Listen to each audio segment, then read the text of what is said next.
தாவூத் என்றால் என்ன? அவுது பில்லாஹி மினஷைத்தானிர் ரஜீம் அப்படிங்கிறது தாவூத் அப்படிங்கிறது. தாவூத் அப்படிங்கிறது ஃபஸ்ட்டு கிதாபுகள்லேயே அரபி எழுத்துக்கள் எப்படி இருக்கும், ஐன் இருக்காங்க கிட்ட, தால் இருக்குது, எப்படி தாவூத் அப்படின்ட்டு அழுத்தி சொல்லிடாமல் தாவூத் அப்படின்னு லேசாக சொல்லணும். அவுது பில்லாஹி மினஷைத்தானிர் ரஜீம் அப்படின்ட்டு ஓதணும். இதுக்கு பேர் தாவூத். பஸ்மலா அப்படின்னு சொன்னால் பிஸ்மில்லாஹிர் ரஹ்மானிர் ரஹீம். இப்போ நாம் குர்ஆன் ஷரீஃபில் கொண்டு தொழுகையில் நம்ம இருக்கிறோம் அப்படின்னு சொன்னால் என்னென்ன முறைகளில் நாம் அதை ஓதணும் அப்படிங்கிறத தெரிஞ்சுக்கிறணும். தாவூத், பஸ்மலா, சூரா இம்மூன்றையும் எத்தனை விதமாக ஓதலாம் அப்படின்னு சொன்னால் அவுது பில்லாஹி மினஷைத்தானிர் ரஜீம், அதுக்கடுத்து பிஸ்மில்லாஹிர் ரஹ்மானிர் ரஹீம், அதுக்கடுத்து நாம் சூரா ஓதுவோம் தொழுகையில் நிற்கும் பொழுது. அப்போ இதை 4 விதமாக ஓதலாம் அப்படின்ட்டு நமக்கு சட்டங்கள் சொல்லி கொடுக்குறாங்க. எப்படி அப்படின்னு சொன்னால் கீழே வரைபடமாக இருக்குது.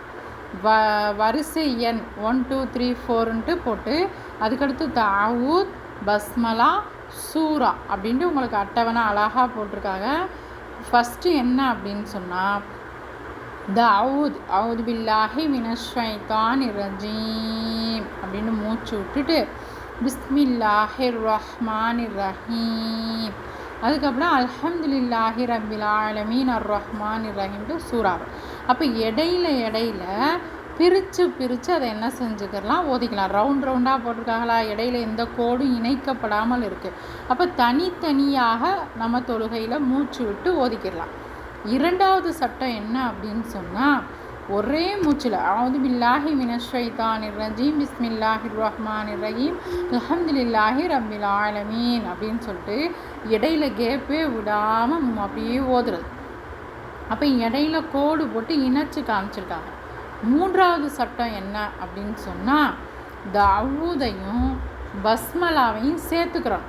அவுது பில்லாஹி மினஷைத்தானிர் ரஜீம் பிஸ்மில்லாஹிர் ரஹ்மானிர் ரஹீம் அப்படின்ட்டு அடுத்ததாக மூச்சு விட்டு அல்ஹம்துலில்லாஹி ரப்பில் ஆலமீன் அர் ரஹ்மானிர் ரஹீம் சூறாவை தனியாக ஓதுவோம். நான்காவது சட்டம் என்ன அப்படின்னு சொன்னால் தாவூதையும் அதை மட்டும் என்ன செய்யணும், தனியாக அவுது பில்லாஹி மினஷைத்தானிர் ரஜீம் மூச்சு விட்டுட்டு பிஸ்மில்லாஹிர் ரஹ்மானிர் ரஹீம் அல்ஹம்துலில்லாஹி ரப்பில் ஆலமீன் அப்படின்ட்டு பிஸ்மியையும் அந்த பஸ்மலாவையும் சூறாவையும் ஒன்றா ஜாயிண்ட் பண்ணுறது. அப்போ இந்த 4 விதமாக நாம் என்ன செஞ்சுக்கலாம், சூறாக்களை ஓதிக்கிடலாம்.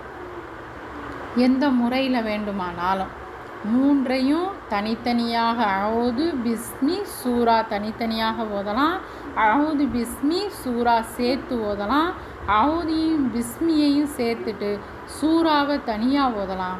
அடுத்ததாக அவுதை மட்டும் தனியாக பிரிச்சுட்டு பிஸ்மியையும் சூறாவையும் இணைச்சி ஓதலாம். இப்படி 4 விதமாக ஓதலாம் அப்படின்ட்டு சட்டங்கள்.